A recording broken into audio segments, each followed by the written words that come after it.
back with hits by Ray Parker Jr. and Madonna after these words. The British group Queen has sold over 40 million singles since they formed in 1971. But it's only been recently that their videos have gone beyond the traditional. I just like to do different things. I like to...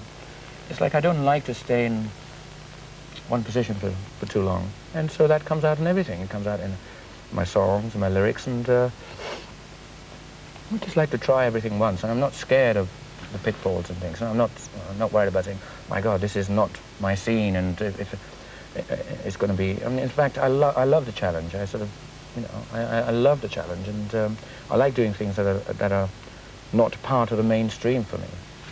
And sometimes if that works, it works in a very big way. Otherwise, it can be a very big flop, but I'm willing to take that risk. Here's Queen with an erotic look at body language. Times a day, 7 days a week, a different band in the spotlight every day. Oh, yes, of course. The best videos from the top acts, back to back. This is a spotlight on Bryan Adams. Be watching for your favorite stars from ABC to ZZ Top. They're all coming into the spotlight on Much Music, the nation's music station. The Much Music Spotlight. Christopher Ward with you on Much Music, and coming up a classic from Queen. We have their Bohemian Rhapsody video, and apparently Freddie Mercury just recently celebrated his 38th birthday.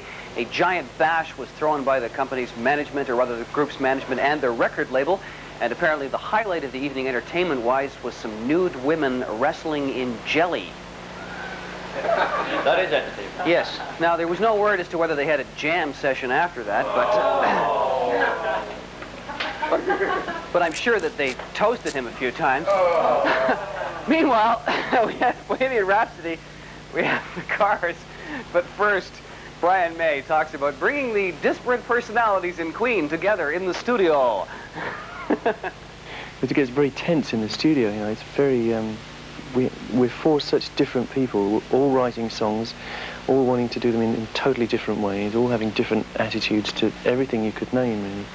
And we fight a lot and discuss, and it's hard to get, you have to really hang in there to get anything of what you want to be on there. And I find it very exhausting, very draining, and very often I think, well, why do I do this? Why don't I just go and do what I do? But you then come back to the thing that it's, you know, Queen is something special. It's very seldom that you get a group that stays together for that long to start with. That in itself is something unusual. And we think that the Queen is something which has something special, you know, because of all the arguments. We actually arrive at something which none of us individually could do.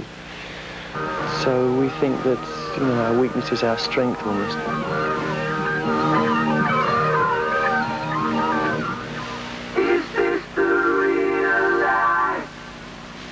We've got the Pointer Sisters coming up, a pair of videos that you're really, really going to enjoy. Traffic this way. But right now, here's Brian May of Queen explaining why he has not repented his life in rock and roll.